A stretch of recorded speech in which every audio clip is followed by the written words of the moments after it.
Dans cette nouvelle vidéo, nous allons enfin rentrer dans le vif du sujet en voyant ce que sont les probabilités. Qu'est-ce que la probabilité d'un événement?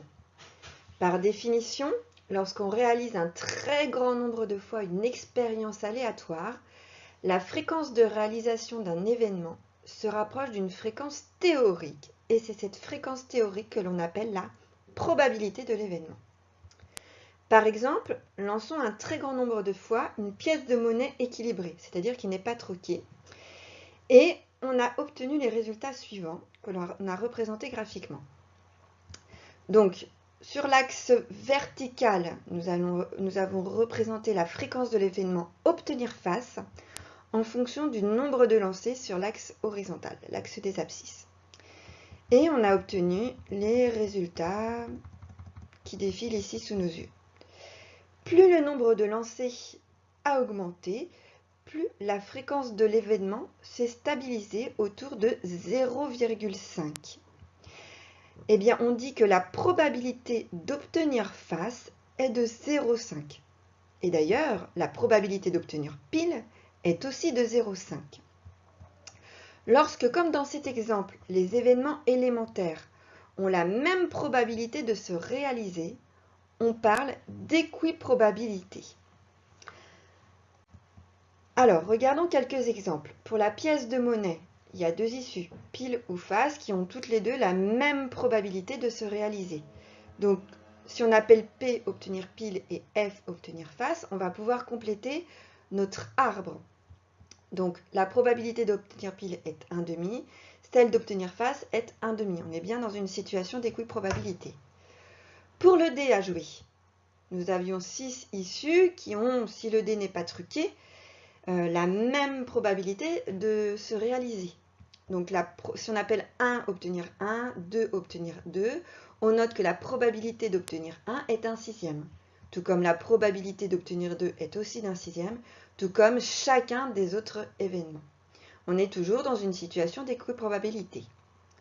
Si maintenant on reprend notre roue de loterie, chacune des 4 couleurs n'a pas autant de chances de se réaliser que les autres. Donc là, nous ne sommes pas dans une situation d'équiprobabilité. La probabilité d'obtenir rouge est de 4 secteurs sur les 8. Donc on va noter 4/8, c'est-à-dire 1,5. La probabilité d'obtenir vert se réalise 2 fois sur les 8. C'est-à-dire que la probabilité de vert est de 2/8, soit de 1/4 en simplifiant. La probabilité d'obtenir jaune est de 1/8, tout comme la probabilité d'obtenir bleu. Donc, nous ne sommes pas dans une situation d'équiprobabilité. Il y a plusieurs propriétés sur les probabilités. Alors, comme on vient de le voir sur les exemples, c'est que la probabilité d'un événement est toujours un nombre compris entre 0 et 1. D'ailleurs, on va avoir cette échelle des possibles. La probabilité de l'événement impossible qui ne se réalise jamais est de 0. À l'inverse, la probabilité d'obtenir l'événement certain est de 1. Entre les deux, on a une chance sur 2. Donc, il y a des déclinaisons sur cet arbre. C'est que quand la probabilité est proche de 0, l'événement est improbable. Quand il se rapproche de 0,5, il est peu probable. Dès qu'il dépasse une chance sur 2, il devient probable. Dès qu'il se rapproche de 1, il devient très probable. Ce qu'on a vu avec la pièce de monnaie ou le dé, c'est que dans une situation d'équiprobabilité avec n issues, la probabilité de chaque événement élémentaire est la même, est égale à 1 sur n. Alors maintenant, deux propriétés nouvelles que l'on n'a pas vues sur les exemples précédents, c'est avec deux événements incompatibles.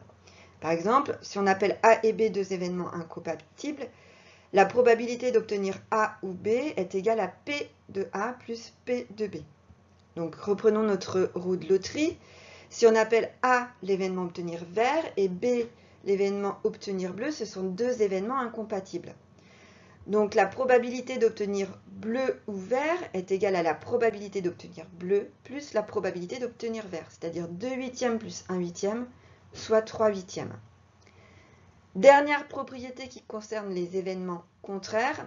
Si A est un événement, la probabilité de son événement contraire est égal à 1 moins la probabilité de A. Voilà.